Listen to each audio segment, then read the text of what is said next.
అనేది కొంత గుర్తుపట్టలేదు. దాంతో పాటే కేటీఆర్కి బిల్లీరావు కమిషన్ దందా మిస్ అయింది. ఆయనకు 5,000 కోట్ల కమిషన్ వచ్చేది, అది మిస్ అయినందుకే ఇప్పుడు హెచ్సి భూముల మీద నోరేసుకొని ఆయన ప్రభుత్వం మీద లేనిపోయిన ఆరోపణలు చేస్తూ ఉన్నాడు. అవినీతి అని చెప్పేసి 10,000 కోట్ల స్కామ్ అని చెప్పేసి మరోవైపు పిసిసి చీఫ్ మహేష్ కుమార్ గౌడ్ మాట్లాడిండు. అది కేసీఆర్ హయాంలో జరిగిందే. రెండోసార్లు వాళ్ళు ప్రభుత్వంలో ఉన్నప్పుడు ఆ భూముల జోలికి పోలేదు, కానీ మూడోసారి అధికారంలోకి వస్తే ఆ 400 ఎకరాల భూములని ఎవరైతే బిల్లీరావు ఉన్నాడో ఐఎంజీ భారత్ కంపెనీకి సంబంధించి ఆయనకు అప్పగించేవారు. దాని ద్వారా తద్వారా 5,000 కోట్ల ఆర్థికంగా వీళ్ళకి ఆ లావాదేవీలు జరిగేవి. అవి మిస్ అయినందుకే ఇప్పుడు అది కాంగ్రెస్ ప్రభుత్వం మీద వీళ్ళు నోరు చేస్తున్నారని చెప్పేసి నిన్న పిసిసి చీఫ్ మహేష్ కుమార్ గౌడ్ ఆరోపించాడు. కేసీఆర్ ప్రభుత్వం 1,000 ఎకరాలను తన వారికి కట్టబెట్టిందని విమర్శించారు. హెచ్సియు భూముల అమ్మకం వెనుక సీఎం రేవంత్ రెడ్డి భారీ స్కామ్కు పాల్పడ్డారని కేటీఆర్ చేసిన ఆరోపణలకు మహేష్ కుమార్ గౌడ్ కౌంటర్ ఇచ్చారు. గత ప్రభుత్వ హయాంలో హైదరాబాద్ చుట్టూ ఉన్న 1,000 ఎకరాలను కేసీఆర్ తన వారికి తనకు కావాల్సిన వారికి అప్పనంగా అమ్ముకున్నారు. కంచగచ్చిబౌలి భూముల గురించి 10 ఏళ్లలో ఎందుకు పోరాడలేదు? హెచ్సియు భూములు అయితే కోర్టు వివాదంలో ఉన్నప్పుడు ఎందుకు పట్టించుకోలేదు? ఐఎన్జీ సంస్థ బిల్లీరావుతో కమిషన్ మాట్లాడుకొని భూముల గురించి పట్టించుకోలేదు. ఈ ప్రభుత్వం వచ్చాక సుప్రీంకోర్టులో పోరాడి 400 ఎకరాలను సాధించాం. ఈ ప్రభుత్వం కాపాడుకుంటే 400 ఎకరాల భూమి ఐఎంజీ చేతికి వెళ్ళి ఉండేది. బిల్లీరావుతో మాట్లాడుకున్న 1,000 కోట్ల కమిషన్ పోయిందని అక్కస్తో కేటీఆర్ మాట్లాడుతున్నారు. ఏ ప్రభుత్వమైనా ఒక సంస్థ ద్వారానే రుణాలు సేకరిస్తుంది. కోకాపేటలో 1,000 ఎకరాలను 100 కోట్లకు ఎకరం చొప్పున అమ్ముకోలేదా? టీజీఐఏసీ ద్వారా తీసుకున్న 10,000 కోట్ల రుణాలతో రైతులకు రుణమాఫీ చేసింది మా ప్రభుత్వం. బీఆర్ఎస్ ప్రభుత్వం 1,000 ఎకరాలు అమ్ముకున్నప్పుడు పర్యావరణం గుర్తుకు రాలేదా? 10 ఏళ్లలో 1,00,000 ఎకరాలను డీఫారెస్ట్ చేసి అమ్ముకున్నారు.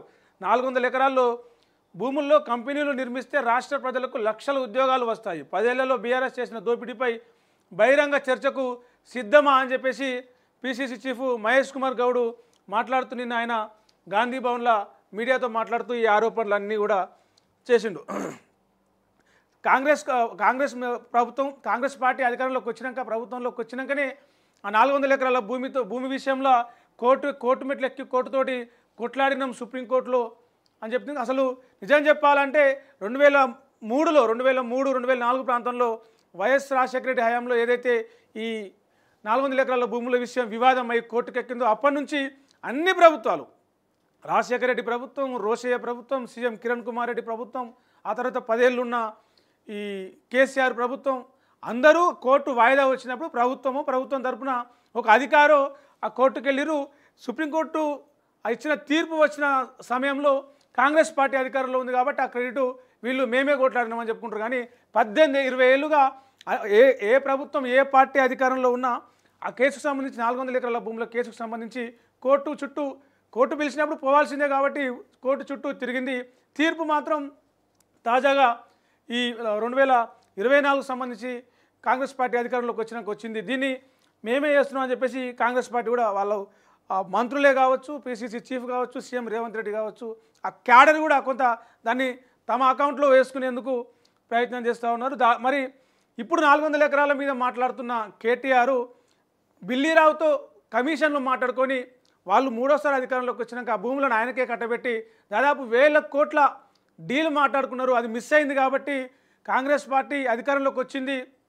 ఆ భూముల ద్వారా 10,000 కోట్లు తీసుకొని రైతులకు రుణమాఫీ చేసినాం, ప్రజలు లాభపడ్డారు. అది చూసి ఓర్చుకోలేకనే కేటీఆర్ ఇట్లా మాట్లాడుతూ ఉన్నాడు. హైదరాబాద్ చుట్టూ 1,000 ఎకరాల భూములని 100 కోట్ల రూపాయలకు వాళ్ళ బంధువులకి చుట్టాలకి తెలిసిన వాళ్ళకి అమ్ముకున్నారు. దాని గురించి అప్పుడు పర్యావరణం గుర్తుకు రాలేదు. అటవీ భూములు నరికి ఆ భూములను కూడా అమ్ముకున్నారు. అప్పుడు పర్యావరణం గుర్తుకు రాలేదని చెప్పేసి పిసిసి చీఫ్ మహేష్ కుమార్ అయితే ఈ భూముల దోపిడీ